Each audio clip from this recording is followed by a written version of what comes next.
ना तो बिचारो आरडान धापा खालूच मेलो. किती आरडतलो माका सांगा. मग असा कसा काय काय लोकांना काही केलं तर लोक काय म्हणतात, आज सूर्य म्हणतात उगवाचो नाही, सूर्याक गिरा नाव सांगतात. पण मी म्हणते सूर्याक गिरा असला म्हणून का इतकं हे गिराण लागला का म्हणजे सूर्य उगावतात ना. मला काय खरा वाटत नाही असा माझ्या ना. बरं माझ्या घरवाल्यानं काही केलं तर माझे घरवाले काय सांगतात, आज सूर्य गो नाही उगवाचो. ते का कारण असा. कसल्या कारण तर चंद्राचा आणि सूर्याचा म्हणतात भांडण झाला. तेव्हा चंद्रान सांगला सूर्याक मी मावळल्याशिवाय तू उगवायचा नाही मला. तो काय मावळत नाही आणि ह्यो काय उगवत नाही. आम्ही शेतकरी लोक मेलो ना अशी रात रवली तर काय करणार माका सांग. अशी भांडणं असतं देवाने ती मिटू नये. भांडणं सबन आमच्याकडे सुद्धा होतं. आमच्या गावात भांडणं होतं, आमच्या वाडीत भांडणं होतं, नवरा बायकोत सुद्धा भांडणं होतं. माझ्या घरवाल्यांच्यानी माझं रोज भांडण असतं सकाळपासून सांजेपर्यंत, पण रात्री काय नाही. हा भांडण मिटूच असता. वाडीत सुद्धा आमच्या भांडणं होतात, गावात भांडणं होतात. भांडण झालं त्याला इतकं काय करतात, एकामेकाची वाट बंद करतात. माझ्या वाटेने यायचा नाही म्हणा ओय करतात ना म्हणला ना. इतक्याच नाही तर कोणाकडे पूजा असाने, कोणाकडे लगीन असाने, भांडण झाला का एकामेकाकडे अजिबात जावते नाही. इतकी दुश्मनी धरतात आमचे लोक. पण माणूसकी सुद्धा इसरत नाही. हा खरीतरी कोंब्या बकऱ्याचा वालोळ असाने सगळे राहतले. कोणी एक काय मनात ठेवतो ना त्याला माणुसकी म्हणतात समजला ना.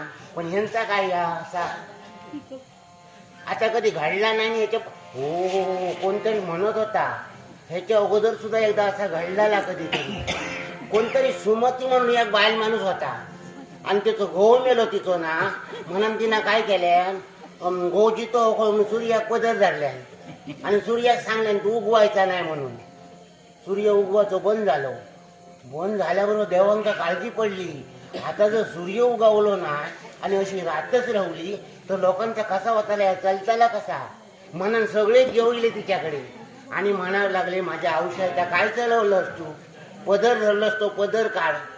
पदर काढताना बाई ऐक ना म्हणला ना. ती म्हणाले माझ्या घोवाक जिथं करून द्यावा तरच पदर काढतलं. देव करतले का नाही झालं देवांचो. तिच्या घोवाक जिथं करून दिले तेव्हा तिनं पदर काढल्या आणि तेव्हा सूर्य उगावलो समजला ना.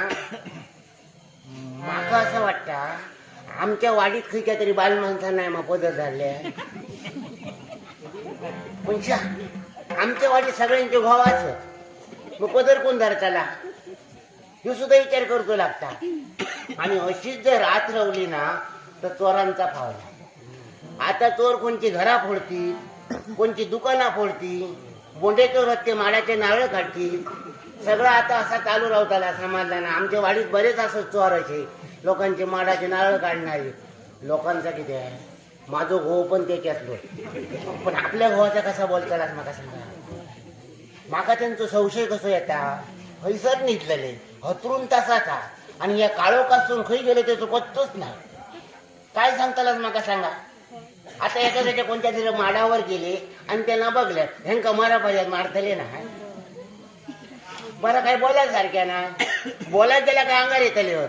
तू कोण माका सांगणारा नको नको तर माका बोलतले. औशी बापाची गाळी सुद्धा घालतं समजला ना. पण मी कोणाक सांगत नाही. गोवान घातलेली गाळी कसे सांगताला माका सांगा. वाईट वाटतं माका म्हणून मी काय बोलत नाही. शिरापड्याने काय करतं त्या करून देत म्हणून गप रवते. बरं माका गाळी घालतं ते घालतं. शेजाऱ्या पाजाऱ्यांका सुद्धा नको नको ती घालणार. आता बायको म्हणून मी त्यांची सगळं गाळी घेईन. शेजारी गाळी घेते काय माका सांगा. सगळे शेजारी घराकडे येऊन माका सांगतात सकुबा तुझ्या गोवाक काय त्या सांगण ठेवा.